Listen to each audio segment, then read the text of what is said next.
तो जैसे ही कहा जाता है कि जब आपको पॉलिटिक्स में आना है तो पॉलिटिक्स में आने के पहले आपको मेंटली और फिजिकली प्रिपेयर तो होना ही पड़ेगा।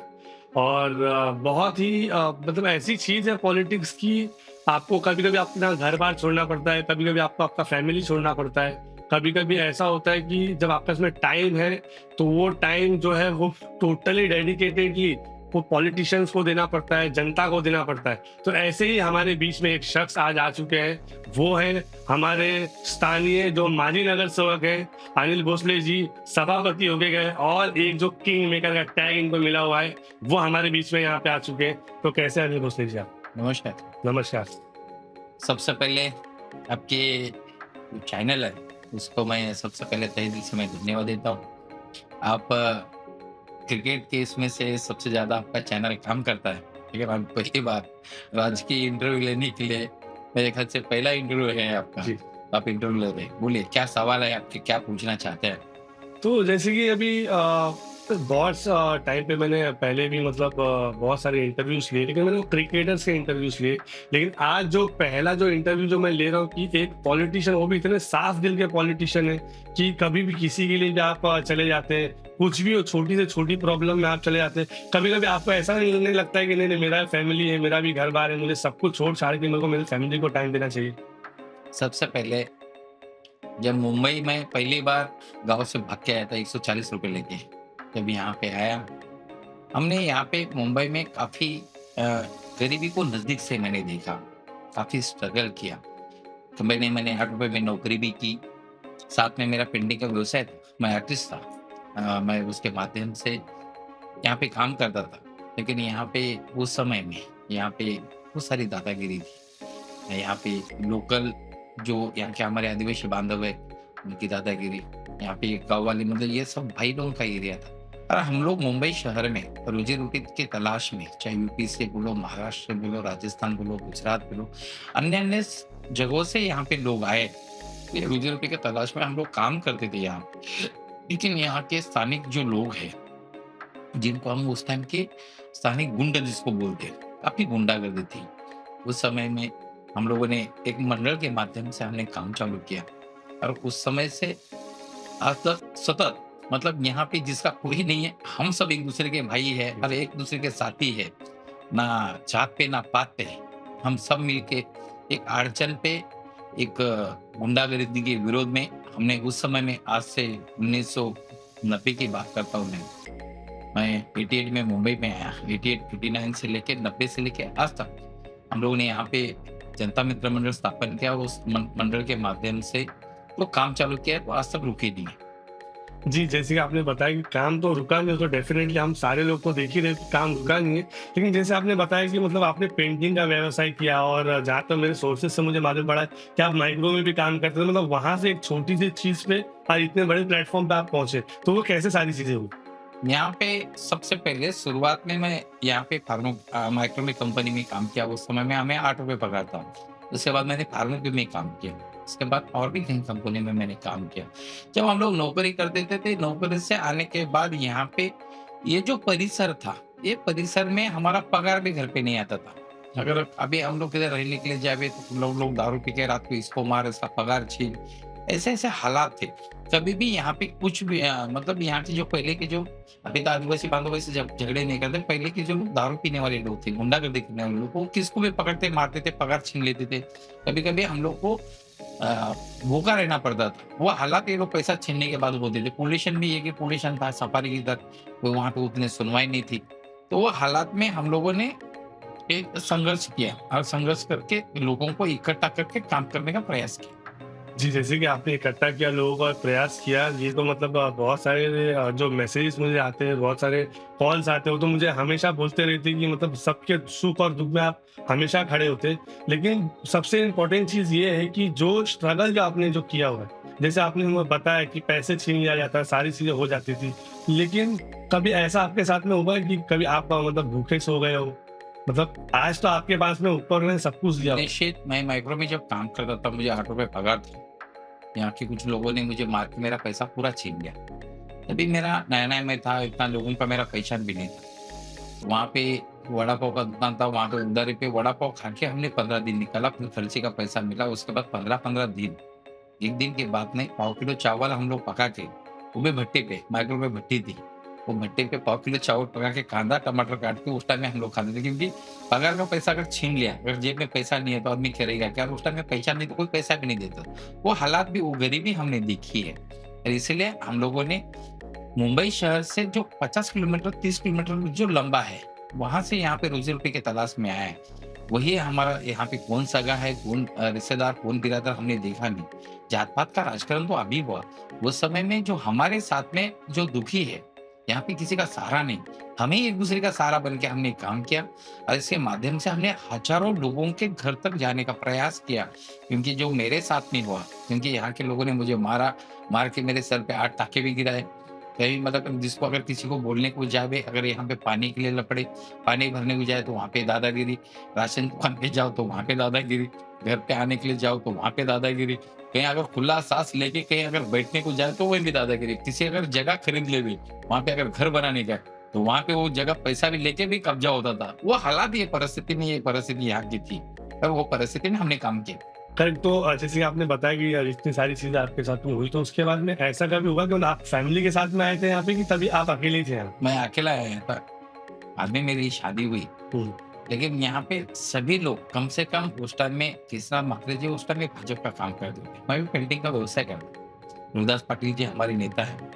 गुरुदास पाटिल जी के माध्यम से और कृष्णा माखरे के माध्यम से हमने भारतीय जनता पार्टी को उस टाइम में हमने शुरुआत की। हमारे ख्याल से 1992 में, 92 में हम लोगों ने पार्टी का काम चालू किया। उस टाइम में दुबे जी, कृष्णा माखरे जी, आपके तिवारी जी, साथ में अपने मौर्य जी, कमल खान जी, ऐसे काफ़ी जूने कार्यकर्ता, एक वनमाला ताई, सरोजा भाभी, ऐसे कई महिला कार्यकर्ता भी, सब लोगों ने मिलके हम लोग उस टाइम में भारतीय जनता पार्टी का काम करते थे। मैं भारतीय जनता काफ़ी युवा था, मैं पार्टी के साथ में जुड़ा। मैं यहाँ पे पेंटिंग का व्यवसाय करता था। यहाँ के नेता लोगों ने मेरा पेंटिंग का पैसा भी नहीं दिया, बैनर का पैसा खा गए। पैसा माँगते-माँगते मैं भाजपा कार्यकर्ता बन गया। हुँ, हुँ। मतलब भारतीय जनता पार्टी या कोई पार्टी का कार्यकर्ता बोल के नहीं, लेकिन यहाँ के गुंडागर्दी के विरोध में हम सब युवा लोग, उस समय के हम लोग युवा थे, 400 युवा लोग हम लोग इकट्ठा आके गाँव-गाँव के हम लोगों ने यहाँ पे पार्टी का काम की शुरुआत की। तो जैसे कि आपने जब पार्टी का काम का जब शुरुआत किया आपने, तो आपको कभी ऐसा नहीं लगा कि मतलब नहीं, ये थोड़ा ज़्यादा हो रहा है? जैसे आपने बताया बहुत सारी गुंडागर्दी थी, और जैसे आपने बताया कि 8 टाँके आपको पड़े थे। तो आपको ऐसा नहीं लगा नहीं अभी छोड़-छाड़ के सब कुछ मैं गाँव चले जाऊँ अभी? नहीं, हमारा तो एक मकसद था। घर से तो भाग के आए थे। कुछ बनना एक मकसद था। ज़िंदगी में एक बात सच है, जो लड़ता है वही जीतता है। और मैंने जिंदा में उदाहरण, यहाँ पे इतने बड़े पैसे वाले, इतने बड़े सब भूमिपुत्र रहने के बावजूद भी उनके सामने मैं 2 बार चुनाव लड़ा। एक बार 30 वोटों से मैं चुनाव हारा, एक बार मैं चुनाव में सफलता मिली। तीसरी बार जब यहाँ के गाँव-गाँव में हम लोगों ने हज़ारों की ताकत बनाई। काशी मेरा जो परिसर रहा, राजकीय मानसिकता एक ऐसी थी कि ये जो परिसर है हाईवे के ये साइड में, ये आदिवासी भाग में नेता लोग भी जितना चाहिए उतना हमें ना फंड देते थे, ना ये देते थे। जब जनता नगर की बात आई, जनता नगर में भी हम लोगों ने ऐसे मोर्चे, आंदोलन करके, संघर्ष करके जनता नगर बसा। जनता नगर रास्ता रोडिंग में तोड़ता था। कोई यहाँ के लोग, यहाँ के उस टाइम के पॉलिटिकल लीडर हॉस्पिटल की जगह वो खा गए, रेशन दुकान की जगह खा गए। मतलब ऐसे कोई सरकारी जगह थी, वहाँ पे कोई भी ऐसा लोगों की सुविधा के लिए जो जगह रखी थी, वो भी बेच-बाच के खा गए। परिसर के लिए कुछ भी नहीं रखा। लेकिन हर चीज़ के लिए हमें जनता नगर से लेके आज तक ये परिसर में पॉलिटिकली मैं भले भारतीय जनता पार्टी में हूँ, लेकिन कभी कहीं मोर्चे निकालने के बाद यहाँ पे लाइट की पानी सुविधा बोलो, पानी की सुविधा बोलो, नागरिक सुविधा बोलो, ईज़िली हमें कोई भी चीज़ यहाँ तक आज तक नहीं मिली। ये बात सच है। जी, तो जैसे कि आपने बताया कि इज़िली बहुत सारी चीज़ें अवेलेबल आपको नहीं मिली। बीजेपी में जब आप आए, जैसे आपने बोला 30 वोट से मैं हारा, उसके बाद में मैं जीता। उसके बाद में जो तीसरा फेज़ था, तीसरा फेज़ में ऑल ऑफ सडन ऐसा क्या हुआ कि मतलब आप मतलब जो कैंडिडेट बनने वाले थे, ऑल ऑफ सडन आप कैंडिडेट नहीं बने? मेरा जो स्वभाव रहा, जिन लोगों ने हमें साथ दिया, उनका ईमानदारी से काम करना ये हमारा धर्म बनता है। क्योंकि बचपन से लेके आज तक यहाँ के हज़ारों लोगों ने हम लोग कोई यूपी से है, कोई बिहार से है, कोई बंगाल से है, कोई मद्रास से है, कोई गुजरात से है, कोई राजस्थान से है, कोई उड़ीसा से है, कोई महाराष्ट्र के अन्य-अन्य जिलों में से है। भले हम लोग यहाँ पे अन्य-अन्य राज्यों से, यहाँ पे अन्य-अन्य जिलों से यहाँ पे आए, लेकिन काशी मेरा परिसर एक हम लोगों ने एक ऐसी एकता बनाई थी, ना जात पे, ना पात पे, हम सब इकट्ठा रहेंगे विकास के मुद्दे पे। हमारा विकास, हमारे परिवार का विकास, हमारे लोगों का विकास, ये मुद्दे पे हम लोग काम करते थे। क्योंकि यहाँ के बड़े-बड़े नेता जब पब्लिक जमा करने की बात आती थी, तो हज़ारों लोग हम लोग सब साथ में लेके काम करते थे और वो लोग पैसा दे के भी आदमी जमा नहीं कर पाते थे। हम लोग ईज़िली 10-10 हज़ार मेरे कहीं आंदोलन 2012 का मोर्चा है, 2013 का मोर्चा है, 2014 का मोर्चा है, 2017 का मोर्चा है, कहीं आंदोलन मेरे है जिसमें 10-10 हज़ार लोग पैदल यहाँ से गए हुए हैं।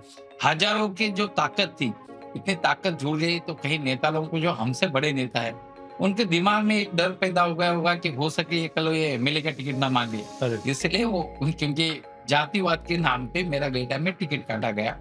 इसका काफ़ी लोगों को दुःख भी हुआ। जी, तो जैसे कि आपने बताया जातिवाद के नाम पे टिकट काटा गया, लेकिन मैंने बहुत सारी चीज़ें ऐसी देखी हुई कि उत्तर भारतीयों में आपकी जो फैन फॉलोइंग है, जो आपको रोज़ दिल से मानते हैं, उनके बारे में आप क्या बोलेंगे? एक बात निश्चित है, जब बुरा वक़्त था, मैं मराठी था, ये मराठा भी है। मेरे जात के लोग किधर-किधर है मैंने कभी ढूँढने का प्रयास नहीं किया। आज से 1990 से लेके आज तक जो हमारे साथ में हैं, जो हम लोग साथ में परिवार बन के इतना इकट्ठा मिल के काम किए, वही मेरा परिवार समझ के हमने काम किया। इसलिए जातिवाद का कभी हमारे में मतभेद ही नहीं आया, कभी सवाल ही नहीं है कि ये यूपी है का है, ये बिहार का है, ये महाराष्ट्र का है, कभी हमने देखा ही नहीं। हम सब साथ मिलकर ये परिसर के लिए लड़े, ये परिसर के विकास के लिए लड़े, हमारे सबकी ग्रोथ बढ़ाने के लिए, आने वाले यूथ जनरेशन के लिए लड़े। तो हमारा एक मत रहा कि हम सब मिल के जब ये परिसर के विकास के लिए काम करते तो जातिवाद का सवाल ही कहाँ आता है। लेकिन कुछ राजकीय लोगों ने अपना निजी स्वार्थ के लिए बोलो या मेरा बढ़ता हुआ ग्रोथ या बढ़ती हुई ताकत इसको रोकने के लिए गए टाइम में मुझे चुनाव का टिकट नहीं दिया और महाराष्ट्र के हमारे मुख्यमंत्री देवेंद्र जी ने उन्होंने हमें महापौर बनाने के लिए इसके लिए उन्होंने रिक्वेस्ट की थी, उसके लिए हमने वो सीट छोड़ दी थी और ये चारों सीट हमने पहले के ये पार्टी बढ़ाने के लिए क्योंकि एक समय ऐसा था कि भारतीय जनता पार्टी यहाँ पे पूरी ताकत से नहीं थी क्योंकि गौठन में शिवसेना यहाँ पे राष्ट्रवादी शिवसेना राष्ट्रवादी की ताकत यहाँ पे ज्यादा थी। जब पहली बार हमारे नगर सेविका सुलेखाताई जनता नगर में सुलेखाताई बनी, उसके बाद ज्योत्सना आषाढ़े बनी, उसके बाद वीरेंद्र देवी यादव जी बनी, उसके बाद हम लोग पैनल में 2 बार नगर सेवक बने। लेकिन जैसा जैसा बढ़ते गए वैसा लोगों का काम करते गए। मेरे लाइफ में यहाँ पे पहले पोस्टमार्टम का जगह नहीं था। हुँ। ऊपर कॉर्नर में पोस्टमार्टम होता था। कम से कम हमारी लाइफ में 4000 से ज़्यादा तो हम लोगों ने बॉडी लाई होगी। करेक्ट। क्योंकि किसी का मैयत होता तो वहाँ पे रात भर वहीं रहने का, वड़ा पाव वहीं खाने का और वहाँ पे जब तक वो बॉडी घर पे पोस्टमार्टम करके नहीं लेके आते थे, तब तक हमने तो इसलिए परिवार बन के मेहनत किया। यहाँ पे जातिवाद पे मेहनत नहीं किया, इसलिए सभी लोगों का चाहे आदिवासी हो, चाहे उत्तर भारतीय हो, चाहे अन्य समाज के लोग हो, सब लोग में एक अपनापन है। यहाँ पे यूज एंड थ्रो करेक्ट। ऐसा राजकारण हमने नहीं किया, एक पारिवारिक राजकारण किया, समाज सेवा का राजकारण किया, इसलिए लोगों से और आपस में हमारे आज भी कोऑर्डिनेशन है। आज भी कोई भी कार्यक्रम होते हैं, हज़ारों लोग आज हमारे साथ में आते हैं या कार्यक्रम में इन्वॉल्व होते हैं, इसलिए अपनापन है। करेक्ट है। तो जैसे कि आपने बताया कि अभी देवेंद्र फडणवीस जी से आपकी बात हुई थी, महापौर बनाने के लिए आपको बोले थे वो। तो आपकी वन टू वन बात हुई थी या फिर कहीं व्हाट्सएप पे चैट हुआ था, क्या हुआ? ये फोन के द्वारा उन्होंने हमारे संगठन मंत्री और हमारे आज के कार्यकारी अध्यक्ष रविंद्र चौहान जी यहाँ पे प्रभारी थे, उन्होंने रिक्वेस्ट की थी कि हमें मेरा भाईंदर में महापौर हमारा बनाना है, हुँ। सत्ता हमारी बनानी है। इसके लिए आप बोला कि पार्टी आपके बारे में सोचेगी, आप पार्टी के लिए काम करो, इसके लिए उन्होंने आदेश दिया, उसका आदेश का पालन किया और शिवसेना भी मुझे टिकट देने के लिए तैयार थी, काफी कोऑपरेट भी करने के लिए तैयार थे, लेकिन हमने पार्टी नहीं छोड़ते हुए हमारे पार्टी जहाँ पे इतनी मेहनत से पार्टी यहाँ पे ये परिसर में खड़ी है, हमारे पार्टी के नगर सेवक चुन के आए, इसके लिए तन मन धन से पूरा सहयोग किया और चारों नगर सेवकों को जिताने के लिए काम किया, जिसमें हम महापौर आज हमारी पार्टी का हमारे परिसर का बना। जी, महापौर जैसे पार्टी का बना, परिसर का बना, आप क्यों नहीं हो? क्योंकि जाति का समीकरण था, एससी, एसटी, ओबीसी हुँ, हुँ। और मैं जनरल में पढ़ता हूँ। जनरल में एक ही सीट थी, वो जातिवाद के नाम पे ऊपर के नेता लोगों ने, जैसे कि हमारे ऊपर की जो कोर कमेटी है, उन्होंने मीरादेवी को सीट दी हो, जिसके लिए मेरा टिकट मैंने छोड़ना पड़ा और हम लोगों ने पैनल के लिए काम किया। तो कैसा था जब एक इंसान ऑलरेडी एक नगर सेवक है, स्टैंडिंग नगर सेवक है, और उसके बाद ऑल ऑफ सडन उसका जो पोस्ट है वो चले जाए, कैसा फील होता था जी? भारतीय जनता पार्टी में का इतिहास है, जिन जिन नेताओं ने काम किया, ये व्यक्ति की पार्टी नहीं, कार्यकर्ताओं की पार्टी है। तो उसमें अटल आडवाणी जी की भी बात करते हैं। करेक्ट। आडवाणी जी ने जीवन भर संघर्ष किया, मुरली मनोहर जोशी ने संघर्ष किया। कहीं ऐसे हमारे नेता हैं जिन्होंने जीवन भर पार्टी के लिए संघर्ष किया, उनको कुछ नहीं मिला, करेक्ट। इसके बावजूद भी वो पार्टी के लिए काम किए।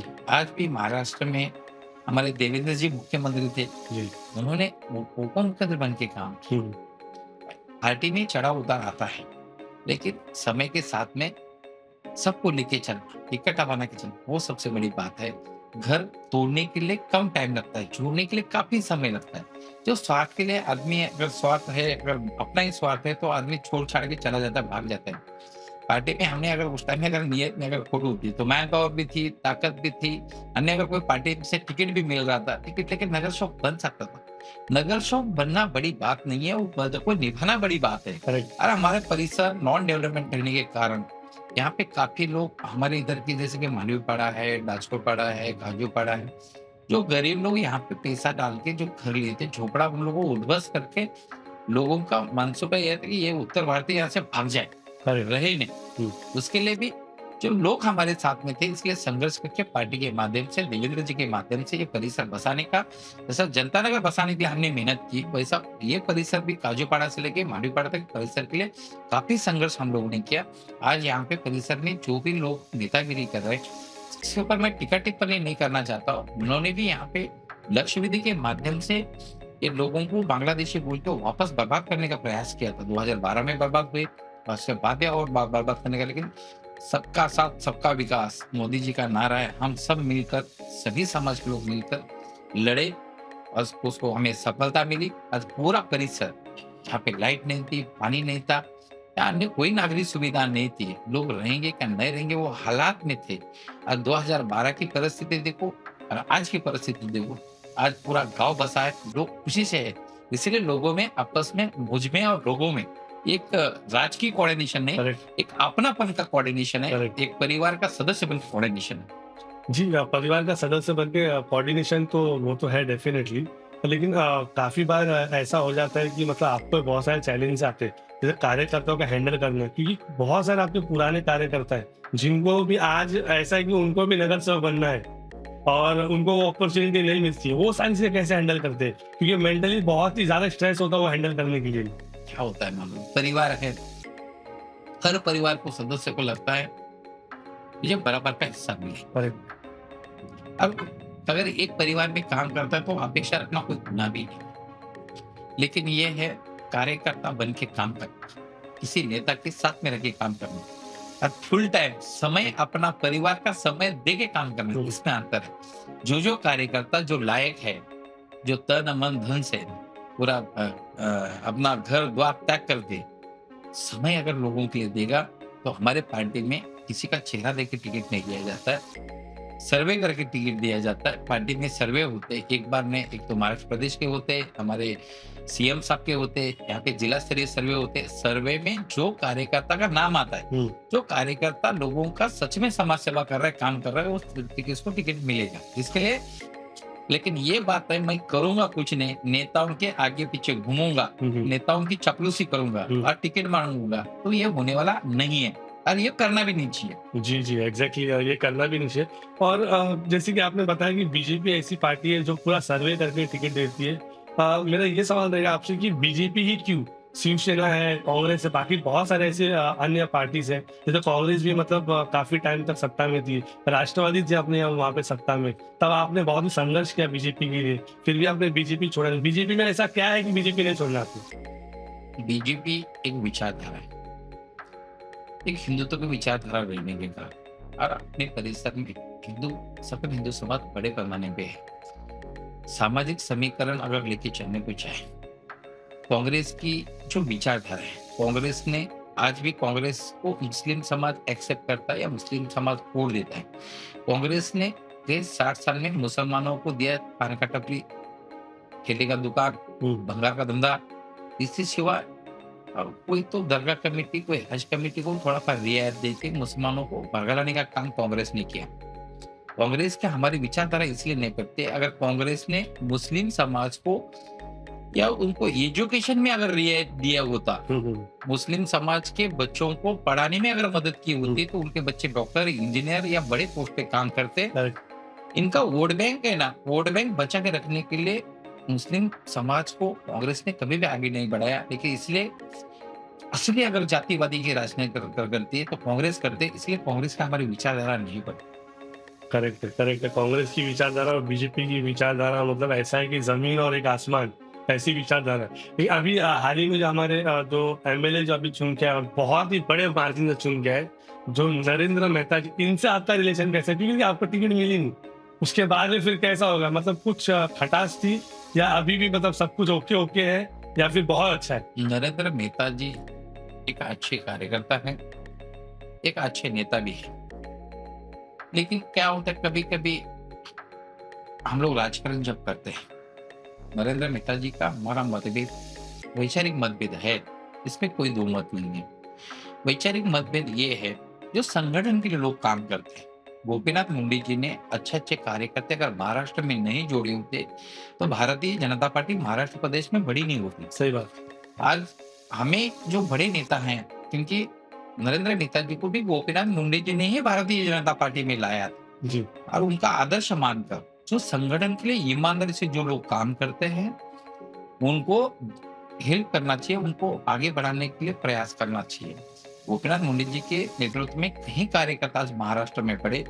उदाहरण के लिए आज देवेंद्र जी भी है, आज नितिन गडकरी जी हमारे नेता हैं। ऐसे कई नेता जो महाराष्ट्र में टॉप लेवल में काम कर रहे हैं, जिसकी कैपेसिटी है। नरेंद्र नेता जी भी बहुत अच्छा कार्यकर्ता है, लेकिन क्या है, वो जो मेरा अंदर में उन्होंने जो मेरे हिसाब से चलने वाले कार्यकर्ता, जिसको जो हाजिर करने वाले कार्यकर्ता, उनका स्वभाव रहा है कि जो, और हमें चमचागिरी किसी की पसंद नहीं। हम वो खड़ी के कार्यकर्ता है, क्योंकि हम आंदोलन सत्ता में हैं तो भी आंदोलनकारी है, विपक्ष में थे तभी आंदोलनकारी है। अगर अन्याय होता है, गलत होता है, तो बोलने का हमारा स्वभाव है और उसके लिए कोई भी रोक नहीं सकता। करेक्ट, सही। और जो समाज के लिए बोल नहीं पाएगा, जो समाज के लिए लड़ नहीं पाएगा, उसको नेता बनने का कोई अधिकार नहीं है। ऐसा मेरा पर्सनल मत है। पसंद तो है। नेताजी से मेरा कोई पर्सनल व्यक्तिगत मतभेद नहीं है। ये है कि राजा है दिलदार के चमचों से परेशान। हाँ, हाँ। लेकिन क्या है, आप चमचेगिरी लोगों से ही सावधान रहना चाहिए, क्योंकि वो आज हमारे फायदे के लिए, वो खुद के फायदे के लिए हमारे पार्टी में आए।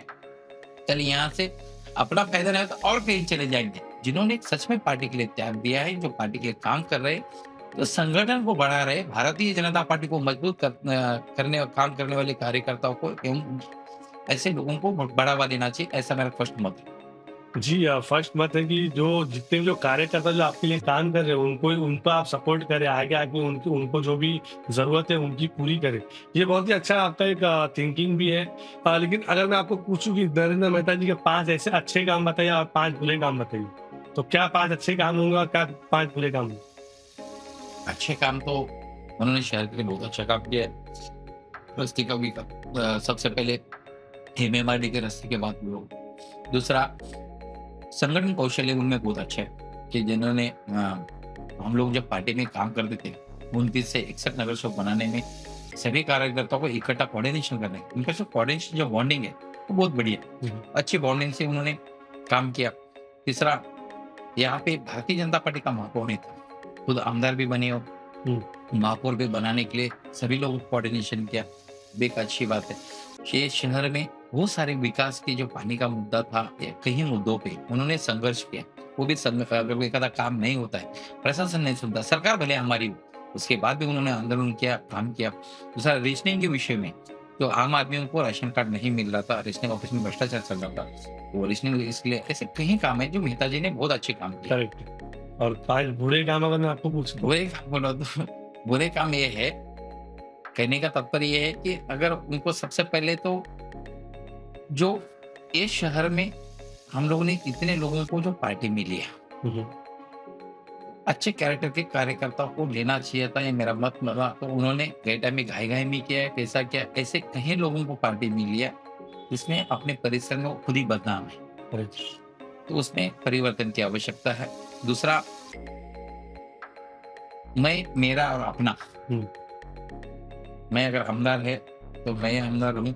हुँ, दूसरा, मेरा परिवार के लोग ये इसमें जाए और मेरे जो लोग हैं, वही लोगों को फ़ायदा मिले।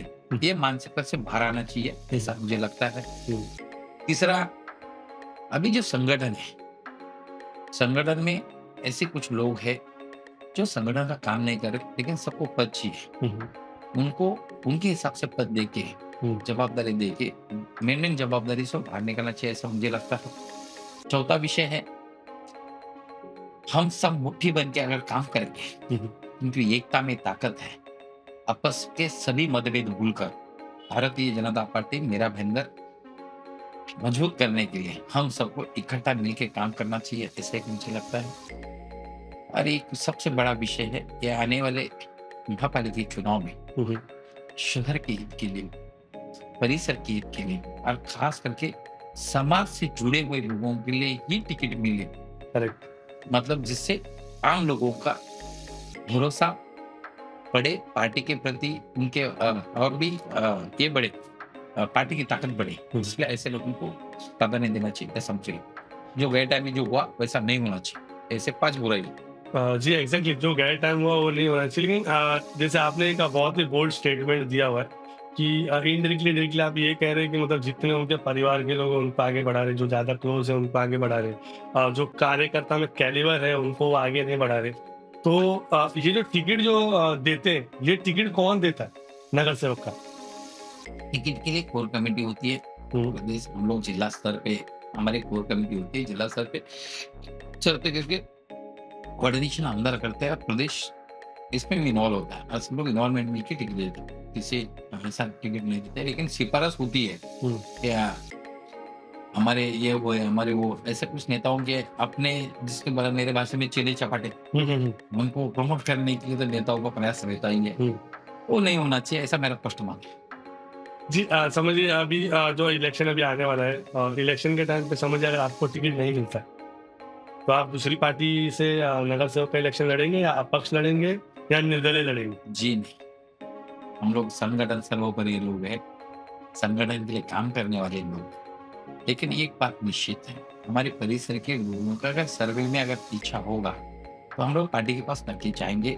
हमारे घर में हम अपना अधिकार माँगने के लिए जाएँगे और गए टाइम में हमने पार्टी के लिए योगदान दिया है और पार्टी के लिए सीट छोड़ा भी है। करेक्ट। लेकिन यहाँ पे जातिवाद का भी प्रॉब्लम है, लेकिन कुछ लोग, कुछ चंद लोग जातिवाद का एजेंडा बना के, जब बुरा वक़्त था, आज यहाँ पे कुछ लोग अपने लालच में उत्तर भारत का नाम लेते, उत्तर प्रदेश का नाम लेते और किसी का नाम लेते।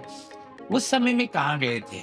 जब सच में हम लोग बुरे हालात में थे, तो कोई भी जाति के नाम पे जो राजकारण लोग कर रहे हैं, वो बुरे वक़्त में एक भी नहीं करे। उस टाइम में अनिल भोसले जी थे। करेक्ट। चाहे कोरोना की बात करता है, चाहे 2000 की बात करता है, अन्य यहाँ पे मुसीबत की बात करता है, बचपन से लेके आज तक की जितने संघर्ष हुए, करेक्ट। जितने मेरे पे केसेस हुए, हुँ, पर्सनल ना मैंने यहाँ पे कोई सरकारी ज़मीन हड़प की है, ना पर्सनल कोई मेरा सातबारा है, या वहाँ पे किसी का लूट-पाट किया हुआ है, किसी को ना पैसा लेके किसी को फ्रॉड किया हुआ है।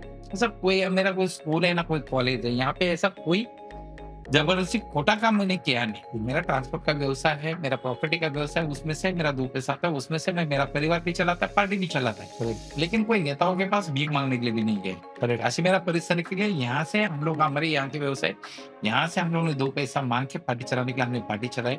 यहाँ के कोई नेता भी अगर हमें बोल नहीं सकता कि काशी मेरा परिसर के लिए भारतीय जनता बढ़ाने के लिए कोई पार्टी ने पैसा नहीं है। हुँ, हमने हमारे दम पे और लोगों से माँग के हमने यहाँ पे पार्टी मजबूती से चली।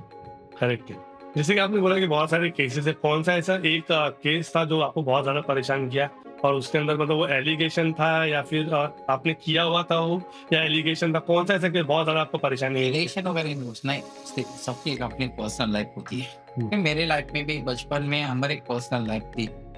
ये है कि उसका कुछ राजकीय लोगों ने मुझे रिलेशन में रोकने के लिए, हुँ, रिलेशन में हमारे पर्सनल घरगुती लफड़े का भांडवल बना के उसको पैसा देकर हुँ, ये केस दाखिल करने का प्रयास किया। और हाईकोर्ट ने वो भी केस उठा के फेंक दिया, मुझे हाईकोर्ट ने बेल दिया। पर्सनल घरेलू झगड़े का फायदा उठा के राजकीय नुकसान करने का प्रयास किया, बदनाम करने का प्रयास किया, बाकी उसमें कोई दम नहीं है। करेक्ट है। बाकी तो देखिए दम तो नहीं है, लेकिन जब एक इंसान के ऊपर जब केस होता है, जो नॉर्मल एक व्यक्ति होता है उसके ऊपर जब केस होता है, तो बहुत ही डिफिकल्ट हो जाता है उसको बेल मिलना। आपको ऐसा नहीं लग रहा है कि मतलब आपके कॉन्टैक्ट अच्छे थे और आप पूरी तरह से साफ थे इसलिए आपको बेल मिला? और राजकारण में चाहे तो ये जो संगीन गुने हैं, चाहे बलात्कार का विषय हो, 307 का हो, 302 का हो, इसमें कोई भी नेता सपोर्ट नहीं करते। ओके।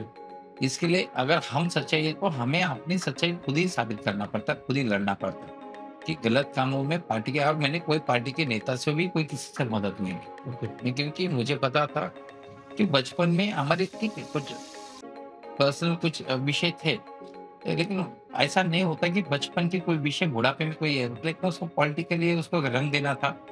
जो हमारी बढ़ती हुई ताकत थी, बढ़ता हुआ प्यार था, उसको रोकने का एक प्रयास था, मुझे चुनाव से रोकने का प्रयास था। इसके लिए सब किया हुआ विरोधकों का खेल था। करेक्ट। अरे विरोधक ये सब, जो मैं विरोधकों से ये आपके चैनल के माध्यम से विनती करूंगा, कोई भी आदमी अगर बढ़ता है वो अपने कर्मों से बढ़ता है। किसी को खोटा केसेस दाखिल करके, किसी को खोटा ये करके, किसी को बदनाम करके कोई किसी को बदनाम नहीं होता है। चंद पलों के लिए, चंद समय के लिए हम किसी को परेशान करते हैं, लेकिन सच्चाई में दम है। करेक्ट। एक बात वो उसकी जिंदा उदाहरण मैं हूँ, क्योंकि 8 रुपए में नौकरी करने वाला व्यक्ति यहाँ पे 2 बार शहर का नगर सेवक बन सकता है। तो अच्छा अगर कर्म करेंगे तो आप भी बन सकते हैं, लेकिन कर्म अच्छे करने की आवश्यकता है समझे। करेक्ट है। जैसे एक नगर सेवक अगर नगर सेवक बनना है तो कितना रुपया फंडिंग लगता है? आपके टाइम पे तो मैंने काफी बार देखा हुआ है कि फंडिंग तो आप 1 रुपया लगाते ही नहीं, और ऐसे नगर सेवक चुन के आ जाते हैं। तो इसके बारे में क्या बोलेंगे? बहुत सारे ऐसे भी पॉलिटिकल पार्टीज है जो काफी पैसा लगाने के बाद भी उनको टिकट भी नहीं मिला और हार भी गए। मैं सुबह से शाम तक दिन भर में काम करता हूँ। आप लोग भी कहीं लोग आए होंगे, चाहे पोल्यूशन के विषय हो, हॉस्पिटल के विषय हो, अन्य कोई काम के लिए, इधर के कोई भी नागरिकों ने मुझे कोई पैसा नहीं दिया। हम्म। इतने सारे आंदोलन किया, चाहे लाइट का विषय हो, अभी झोपड़पट्टी में कम से कम 10,000 लोगों को अपन कनेक्शन दिए होंगे, करेक्ट। 5,500 में, कितने हजार में, बाकी लोगों ने, किसी ने 13,000 रुपये लिया, किसी ने 14,000 रुपये लिया। यहाँ पे 14 साल से हमारे परिसर में टैक्स बंद था, हमने टैक्स चालू किया। एक भी व्यक्ति, कोई भी, अगर मैं कल सवाल लगाता हूँ, चाहे लाइट के विषय में, टैक्स के विषय में, पानी के विषय में, किसी से 1 रुपया नहीं। जब हमने मुफ्त काम किया लोगों का तो पैसा देने का सवाल ही नहीं आता। करेक्ट। जब हमने लिया नहीं तो हम देंगे नहीं। देंगे। अगर आप लेंगे देंगे, अगर आपको पैसा चाहिए तो मैं भी कहीं से कर्जा ला के लाऊंगा, बैंक से पैसा लाऊंगा तो लूटूंगा तो आपको ही ना। हमें ना लूटना है, ना हमें साफ सुथरा काम करना है। आज तक मैंने बचपन से लेके आज तक, अब पैसा बांटने वाले लोग आते हैं, यहाँ पे पैसा बांटते हैं, हमारे लोगों का शौक पूरा करके जाते हैं, हार के चले जाते हैं। वो उनका शौक पूरा, लड़ने का शौक पूरा कर लेते, जीतने का शौक हम लोग पूरा करते हैं। करेक्ट। क्योंकि हम काम करते हैं इसलिए जीतते हैं, और हमें जो वोट मिलते हैं ये मेहनत के वोट है। 5 साल हम लोगों ने 5 रुपए नहीं लेता है। अभी कहीं दलाल लोग, कहीं पार्टी के कार्यकर्ता लोग वसूली करते हैं, वसूली के माध्यम से घर चलाते हैं, लेकिन जनता वोटिंग के टाइम उसका हिसाब जरूर करती है। अगर मुझे लोगों ने जो प्यार दिया या प्यार मिल रहा है, ये ईमानदारी का, मेहनत का नतीजा है।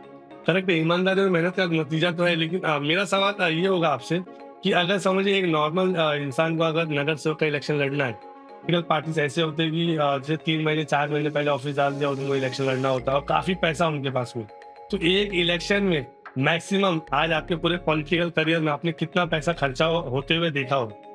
एक बात निश्चित है, देखो पैसा लगता है कार्यक्रम में, होली का कार्यक्रम है, दिवाली का कार्यक्रम है, अपना महिलाओं का हल्दी कुंभ कार्यक्रम में, एक कार्यक्रम लगता है तो उसमें साउंड सर्विस है, चेयर है, ये है, नाश्ता है, पानी है। अरे इलेक्शन में भी वैसा ही है। इलेक्शन में भी, इलेक्शन के जो खर्चे है ना, उतने ही खर्चे होते। मेरा तो कोई, मैं तो 4 लाख में इलेक्शन जीता हुआ आदमी। सही सही बात।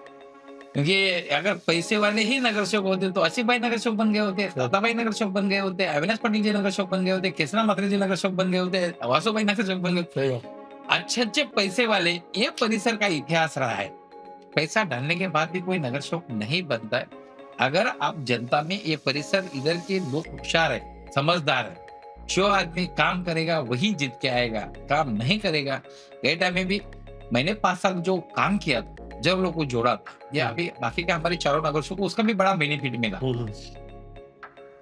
अच्छे कर्म करेंगे तो जीतेंगे, नहीं करेंगे तो घर पे रहेंगे। करेक्ट है। तो जैसे आपको 2 टैग दिया है, एक किंग मेकर का टैग दिया हुआ है आपको और एक नगर सेवक, तो किंग मेकर बनना पसंद करेंगे या नगर सेवक बनना पसंद करेंगे और नगर सेवा करना पसंद करेंगे? जनता के ऊपर है। मैं जनता को पूछूंगा, क्योंकि मैं नगर सभा ये टाइम पे बना था, जनता के कहने पे बना। क्योंकि ये टाइम में लड़ने के लिए कोई नहीं था, इसके लिए बोला लड़ो, बोला लड़ा। हुँ, अभी ये टाइम में पार्टी ने बोला घर पे बैठो, बैठा। अगर ये टाइम में लोगों को लगा मैं जनता में जाऊँगा, क्योंकि मैं लोगों में जाता ही है, लोगों में काम करने का मेरा स्वभाव है। जहाँ-जहाँ अड़चन है मैं उधर जाता ही है, कल भी मैं वन में था, रात को परसों मालीवाड़ा में था। हुँ। अन्य-अन्य जगहों पे मैं जाता है, लोगों में जाऊँगा, लोगों के काम के माध्यम से पूछूँगा, लोगों को लगेगा कि यार उसके वापस नगर सेवक बनना चाहिए, हमें एक बार आवश्यकता है, तो लड़ेंगे, नहीं तो संगठन के काम करेंगे। जी, एग्ज़ैक्टली संगठन का भी काम करेंगे और जनता जैसे बोलेंगे वैसा करेंगे। अभी जैसे बहुत सारे अभी जैसे क्रिकेट का चैनल है और बहुत सारे टाइम पे ऐसा होता है कि जब नगर सेवक बन जाते हैं, बहुत सारे वादे होते हैं, वो वादे करने के बाद बैकआउट कर जाते हैं। और अपने पूरे परिसर में, अपने पूरे एरिया में एक भी क्रिकेट का एक अच्छा एस्टेब्लिश ग्राउंड नहीं है। एक टर्फ था जो आपके घर के बाजू में बना हुआ था, वो भी टर्फ टूट गया। तो आपको ऐसा नहीं लगता कि यूथ को एक क्रिकेट का ग्राउंड देना चाहिए, एक टर्फ देना चाहिए कि यूथ आए वहाँ पे आके खेले? देना चाहिए, इसमें कोई दो मत नहीं है। जब मैं नगर सेवक बना, तो मेरे पास एक मैनिफेस्टो था और मैनिफेस्टो में जितने भी बातें की थी उसके एक्स्ट्रा मैंने काम किया। हुँ, अभी वापस हमारे 4 नगर सेवक पे अभी आने वाले चुनाव में मैनिफेस्टो में बच्चों के लिए खेलने का ग्राउंड होना चाहिए। इस विषय में हम निश्चित प्लानिंग करेंगे और भविष्य के लिए युवाओं के लिए भी जो आवश्यकता है, जो-जो चीज़ों की, उसके लिए पूरा करने का निश्चित प्रयास करेंगे। जी जैसे बहुत सारे जैसे पॉलिटिशियंस हैं वो वादा तो कर देते हैं लेकिन पूरा नहीं करते। लेकिन मैं ये उम्मीद कर रहा हूँ कि अगर आप ये जो फेज़ आएगा, ये फेज़ में अगर आप नगर सेवक बनते, तो आप ये चैनल के माध्यम से एक वादा देना चाहेंगे नहीं मैं क्रिकेट ग्राउंड दूँगा, टर्फ दूँगा, कुछ प्लेग्राउंड दूँगा जितने भी एरिया के परिसर के लोग हैं। अनिल भोसले ने बचपन से लेके राजकारण में हुँ। एक वादा किया और वो निभाने ऐसा एक विषय लेके आओ, 5 लाख रुपए इनाम में दिए। देखिए, बहुत ही बड़ा यहाँ पे स्टेटमेंट आया हुआ है कि 5 लाख रुपए इनाम है, अगर एक भी विषय वादा करने का तो बैकआउट अगर भोसले जी ने किया होगा तो। क्योंकि कई विषयों में मैंने जितने भी वादे किए, सभी वादे पूरे किए।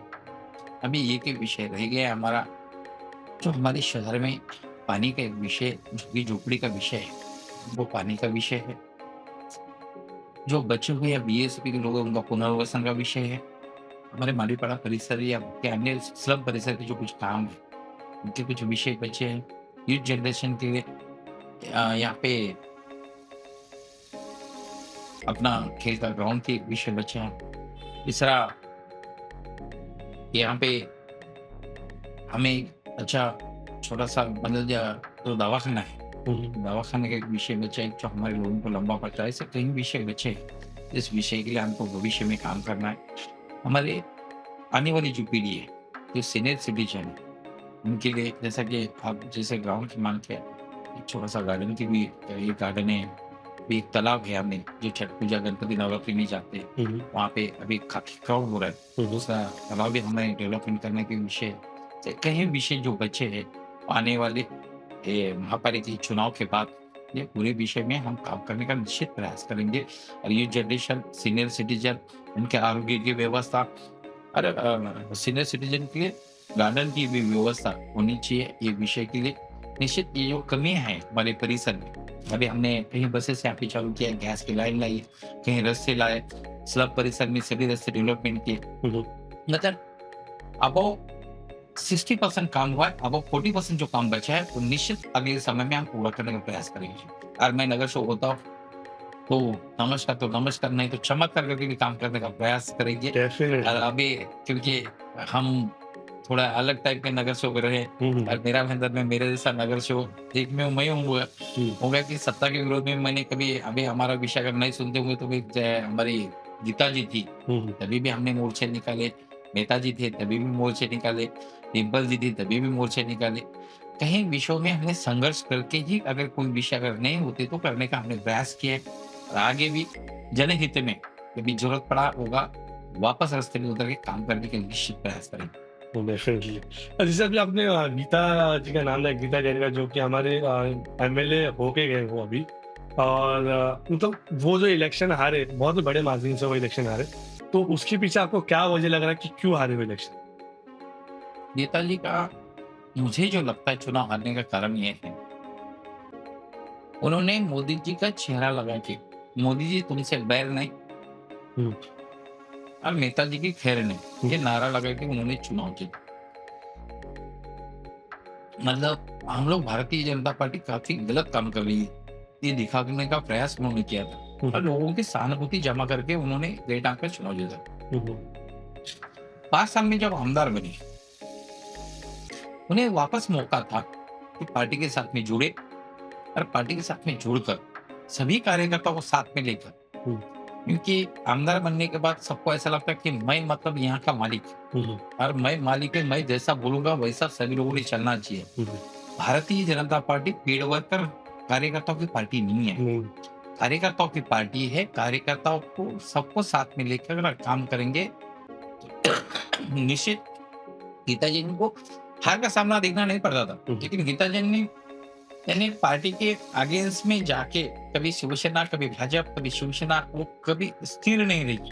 इसके लिए उनका नुकसान डेटा में आमदनी में भरना पड़ा। इन फ्यूचर अगर गीता जैन जो है वो अगर बीजेपी में अगर आते, तो आपको क्या लग रहा है? आपका पर्सनल व्यू क्या है कि मतलब बीजेपी उनको लेगी या मतलब जहाँ है वहीं ये रखेगी? सर प्रदेश का विषय है। हुँ, मैं एक छोटा कार्यकर्ता है, मेरा सब्जेक्ट नहीं है।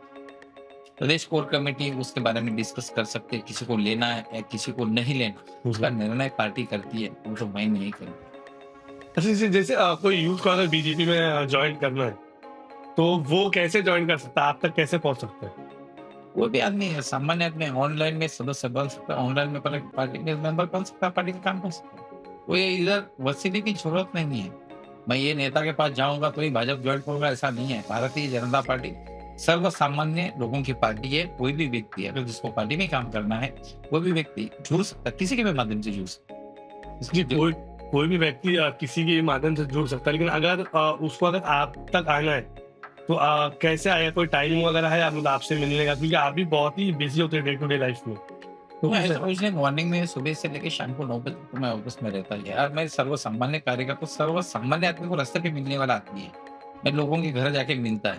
हमें मिलने की जरूरत नहीं, अगर सोसाइटी में मीटिंग लगा हम आपकी इधर आके मिलते हैं। करेक्ट, ऐसा कुछ नहीं, भारतीय जनता पार्टी आपके द्वार हमारा अभियान है और लोगों के घर घर जाके काम करने का हमारा स्वभाव है। इसलिए मतलब कि हमें मिलने के लिए कोई फॉर्मेलिटीज की जरूरत नहीं। हम लोग इतने बड़े थोड़ी टॉप लेवल के नेता है कि जिसको मिलने के लिए समय लेना पड़े किसी ये ना। और जिसको समय लेना पड़ेगा उसको दोबारा समय, उनका वो नेता है समय के लायक नहीं रहता है। Correct, correct. और यही चीज़ जो आपकी है, वो आपको सबसे अलग बनाती है, क्योंकि ये तो बड़प्पन है भोसले जी का, जो कि जो बोल रहे हैं कि मैं खुद ही एक कार्यकर्ता हूँ। ऑल्दो एक बहुत ही रेप्यूटेड पोस्ट पे हैं बीजेपी में। जाते-जाते जितने जो यूथ है, उनको एक क्या मैसेज देना चाहेंगे आप? मैं युवाओं को एक ही संदेश देना चाहूंगा। आज की जो जनरेशन, पता है मुझे कि महंगाई है, महंगाई की वजह से वो अपना घर, काम और पैसा, इसके अलावा बाकी इधर-उधर देखने के लिए बच्चों को समय नहीं है। मैं बच्चों से अनुरोध है, आप पैसा कमा रहे हैं, लेकिन पैसे के साथ में पैसा आपके पास होगा, लेकिन एक वक़्त ऐसा होगा कि आपके पास अपना बोलने वाला कोई नहीं होगा। करेक्ट, क्योंकि उस समय में आप गँवा चुके होंगे, पैसा आपके पास काफ़ी होगा, लेकिन अपना ना लोग होंगे, ना अपने मित्र होंगे, अपने कार्यकर्ता होंगे, ना अपना परिवार होगा। आप काम कीजिए, पैसा कमाइए, साथ में सामाजिक समीकरण, सामाजिक देश, ये गाँव, ये मेरा शहर, इसकी भी जवाबदारी आपकी ही है। क्योंकि हम तो अभी आधे गए, आधे लगने लगे, आधे बचे हैं। हम लोग तो आने वाला जनरेशन है। तो एक गाँव के लिए भी, गाँव के विकास के लिए, शहर के विकास के लिए, देश विकास के लिए, देश हित के लिए भी हुँ, थोड़ा समय निकालना चाहिए, जिससे आपको फायदा होगा। हुँ, क्योंकि आगे चल के अगर आप कभी बीमार रहेंगे, अगर आप किसी को टाइम नहीं देते तो आपको कौन टाइम देगा? करेक्ट, अगर आपके घर में फंक्शन होगा, आप किसी के इधर नहीं जाएँगे, तो आपके इधर कौन आएगा? करेक्ट, अगर आप किसी के सामूहिक काम में अगर आप जाएँगे नहीं, तो आपके सामूहिक काम में कौन आएगा? जी, इसके लिए इसको ध्यान में रखते हुए सभी युवाओं से मेरा, आने वाले युवा सभी जनरेशन के लिए मेरा विनंती है, आपके बिज़ी शेड्यूल में से कम 1 घंटा, 2 घंटा सामाजिक काम में, पॉलिटिकल में, राजकारण गंदा नहीं है। गंदे लोग राजकारण में इसलिए है कि अच्छे लोग राजकारण से भाग रहे हैं। राजकारण से भागने की वजह से क्रिमिनल, गुनहगार जो पैसे के बलबूते पे जीत के आके अन्य क्रिमिनल एक्टिविटी करने का जो प्रयास कर रहे हैं, अगर उसको रोकना है, कि गाँव से ही हम शुरुआत कर सकते हैं। हमारे गाँव के, हमारे परिसर के सभी युवाओं से मेरा अनुरोध है, आप कोई भी पार्टी से जुड़िए, सामाजिक काम से जुड़िए, समाज के साथ में जुड़िए, समाज जिस समाज में पैदा हुआ है उस समाज का लेना देना मैं भी कुछ देना लगता हूँ। इसको ध्यान में और ध्यान में रखते हुए जुड़िए और समाज के लिए भी थोड़ा समय दीजिए, ये मेरी रिक्वेस्ट है। जी, ये रिक्वेस्ट है दादा का, और जितने भी जो लोग हैं जो अभी ये जो देख रहे हैं सब लोगों को मैं खुद भी रिक्वेस्ट करूंगा कि एक बहुत ही अच्छा स्टेटमेंट दादा ने दिया हो कि जो भी आपका बिजी शेड्यूल है उसमें थोड़ा सा टाइम निकालिए, क्योंकि ये देश भी अपना है और ये समाज भी अपना है, ये परिसर भी अपना है और ये एरिया भी अपना है। So thank you so much दादा, आप आए और आपका कीमती समय आपने मेरे को दिया, और ये पॉडकास्ट की आपने शोभा बढ़ाई, क्योंकि अब पहला पॉडकास्ट है ये पहला पॉडकास्ट के बारे में आप क्या बोलना चाहेंगे? कैसा था पॉडकास्ट आपके लिए? ये सबसे पहले ब्रॉडकास्ट में आपने जो पहला जो इंटरव्यू लिया है ब्रॉडकास्ट के माध्यम से, आप मेरे ख्याल से सभी मैच के लिए आप पूरे आपको मैंने मैच में ही देखा है। करेक्ट। तो पहला लिया इंटरव्यू रहा, मतलब बेटर रहा। अभी आप ही बता सकते हैं कि अब हमने कैसा, आपने जो जितने सवाल आपके समाधान कर सवाल के जवाब दिए नहीं दिए तो आप ही बता सकते हैं। लेकिन आपको मैं सच में धन्यवाद दूंगा। समाज के अन्य अन्य तबके के लोग, जो समाज में जो लोग काम कर रहे हैं, उनके जीवन में अच्छे बुरे सवाल आपने पूछा, अनुभव पूछा, इसलिए मैं तहे दिल से धन्यवाद देता हूँ। अन्य भी लोग हैं जो अन्य समाज में बुरे लोग भी हैं, उनका भी आप पॉडकास्ट करो। ब्रॉडकास्ट करिए। समाज में आपने यहाँ पे क्या थे, क्या हुए आज के तारीख में जिन्होंने ज्यादा भ्रष्टाचार किया है, ऐसे लोगों का ब्रॉडकास्ट जल्दी कीजिए, जी। क्योंकि करप्शन हमारे देश की एक बीमारी बनी है और उसको रोकने का भी हमारा ही जवाबदारी है। जितने ज्यादा से ज्यादा करप्ट लोग हैं, जो कितना कितना कोई भी बड़े पोस्ट पे हो, उनका भी और उनका चेहरा लोगों में बाहर आने का प्रयास करके, ऐसा मैं आपसे विनती करता हूँ। डेफिनेटली हमारी पूरी कोशिश रहेगी कि जितने भी जो लोग हैं जो करप्ट है, पॉलिटिशियंस है, डॉक्टर्स है, ईच एंड एवरीथिंग, सारे लोग हम अपने पॉडकास्ट में लेकर आए और उनके पर्सनल लाइफ, प्रोफेशनल लाइफ के सारे एक्सपीरियंसेस पूछे। थैंक यू सो मच दादा, आप हमारे साथ में। धन्यवाद। Thank you so much.